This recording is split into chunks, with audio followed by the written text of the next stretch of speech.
a Nation of Podcation daily podcast. I'm O'Shea. Make sure you guys hit that like and subscribe button. R.I.P. Irv Gotti, man. He just passed away. He was suffering from, back-to-back strokes, and his health had deteriorated over time. So he had just passed a few days ago. So R.I.P. Irv Gotti.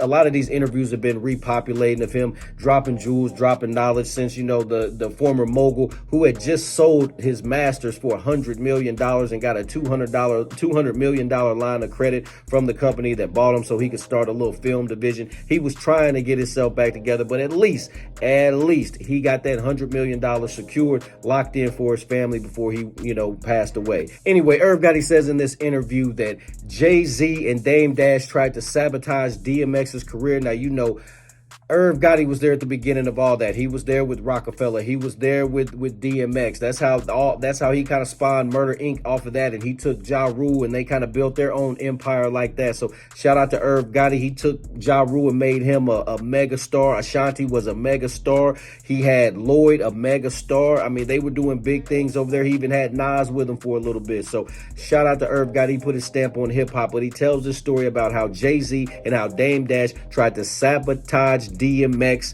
because it just sounded like they was hating listening to Irv Gotti's story. Let's take a look at this clip from Irv Gotti, R.I.P. I was like, we got to sign DMX, and they laughed at me. I remember when I left the office, Tina Davis said, she knew what I wanted to sign DMX. She said, if DMX don't sell, your ass is fired. Jay and Dame did not believe in DMX. Jay would be like, you think he's better than me? And I'd be like, he's nice just like you. I said, if you look in the hood, there's less of like you and more like him.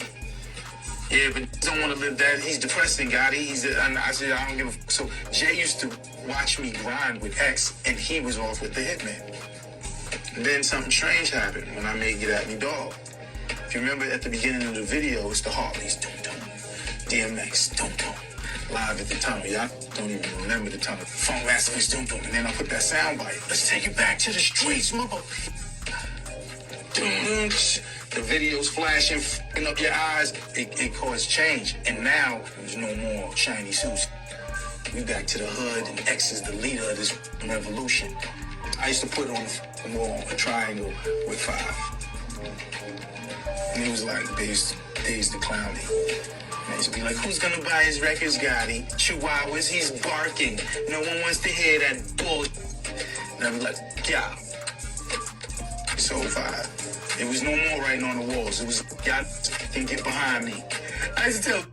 All right, there you have it. So Irv Gotti said Jay-Z and Dame Dash used to try to sabotage DMX's career. Didn't want them to sign him. Didn't think that he was as good as Jay-Z. And DMX was a beast, bro. And like he said, there's more folks in the hood that can relate to DMX than they are Jay-Z. You was out here Hawaiian Sophie with your button-up shirts on, talking about riding around in Benzes and stuff. And the average dude can't do that. But what DMX was talking about, a lot of people can get down with. So that's why DMX, he sold way more records at the time than Jay-Z did. DMX was... he did drop back-to-back platinum albums in the same year. You feel me? Things like that wasn't done back in the day. There was the first to do stuff like that. DMX was the first. DMX was one of the greats. R.I.P. DMX and R.I.P. Irv Gotti. Nation, what do you think about Irv Gotti's comments? What do you think about DMX as an artist? What do you think about Jay-Z trying to sabotage DMX's career? Nation, let me know in the comment section down below. Make sure you all hit that like and subscribe button on your way out. This is DJ Michael Watts, and when I'm not in the switch house, I'm hanging out with my dog, DJ Last Name Song. Girl,